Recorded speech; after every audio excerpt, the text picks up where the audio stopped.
जैसे गुजर सकी ये शबे गम गुजार दी। हाँ हाँ बस बस बस, नजरों के तीर मारे कस कस कस। वो गीत है जिन्हें मोहम्मद रफी ने राज कपूर के लिए गाए हैं।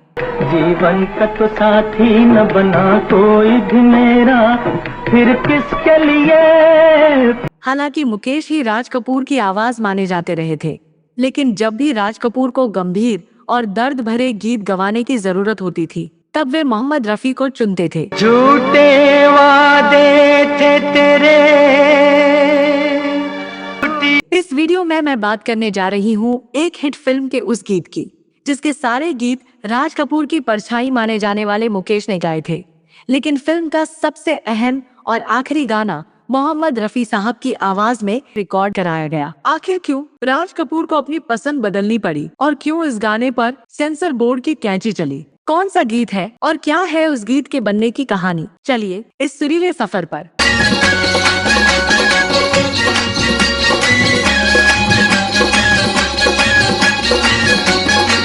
साल 1960 में एक फिल्म आई थी छलिया। इस फिल्म के जरिए हिंदी सिनेमा को एक ऐसा निर्देशक मिला जिसने आगे चलकर मसाला फिल्मों की परिभाषा बदल दी। वह थे मनमोहन देसाई बतौर निर्देशक।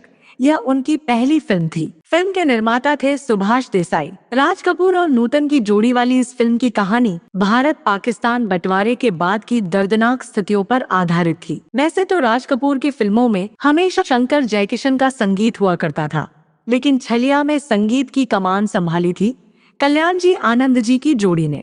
हालांकि फिल्म के गानों में शंकर जयकिशन के स्टाइल की झलक साफ मिलती है। हाय अल्लाह सूरत आपकी सुभान अल्लाह, हाय अल्लाह। फिल्म के मशहूर गाने मुकेश जी ने गाए थे और वे आज भी उतने ही लोकप्रिय हैं। छलिया मेरा नाम, हिंदू मुस्लिम सिख ईसाई, हम डिगा डिगा मौसम भिगा भिगा। लेकिन इस फिल्म के सबसे प्रभावशाली और कहानी को अंजाम तक पहुंचाने वाले गाने को मोहम्मद रफी ने गाया था।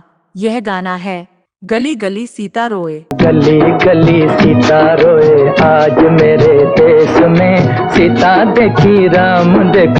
दिलचस्प बात यह है कि संगीतकार कल्याण जी आनंद जी इस गीत को रफी साहब से नहीं गवाना चाहते थे, लेकिन निर्देशक मनमोहन देसाई, जो रफी साहब की आवाज के बहुत बड़े कायल थे, अपनी बात पर अड़े रहे। सीता देखी राम देखा आज नए भेष में।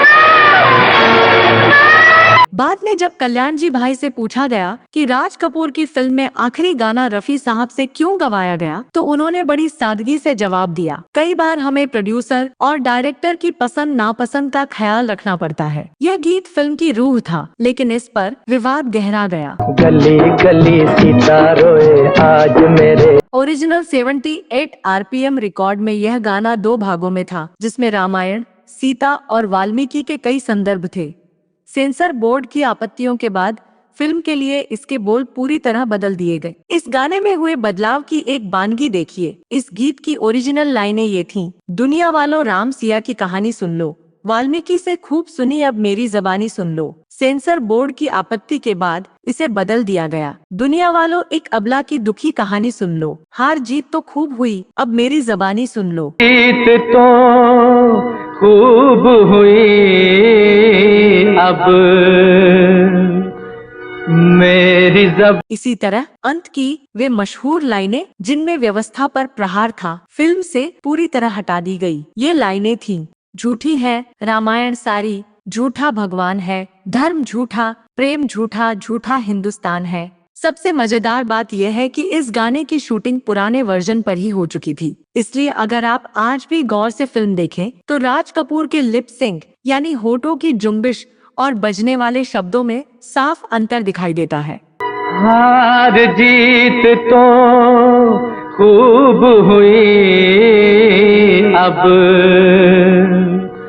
मेरी। छलिया बॉक्स ऑफिस पर एक सफल फिल्म साबित हुई। 1961 के फिल्म फेयर अवार्ड्स में राज कपूर को बेस्ट एक्टर के लिए और नूतन को बेस्ट एक्ट्रेस के लिए नामांकन मिला। कल्याण जी आनंद जी के करियर में भी यह फिल्म एक मील का पत्थर साबित हुई। तो दोस्तों, यह था किस्सा उस गाने का जिसने शब्दों की लड़ाई लड़ी और उस आवाज का जिसने राज कपूर के दर्द को एक नया आयाम दिया। आपको रफी साहब और राज कपूर का यह अनोखा मेल कैसा लगा, हमें कमेंट्स में जरूर बताएं। अगर आपको ये वीडियो पसंद आया हो तो इसे लाइक करें और बॉलीवुड के ऐसे ही अनसुने किस्सों के लिए हमारे चैनल को सब्सक्राइब करना ना भूलें।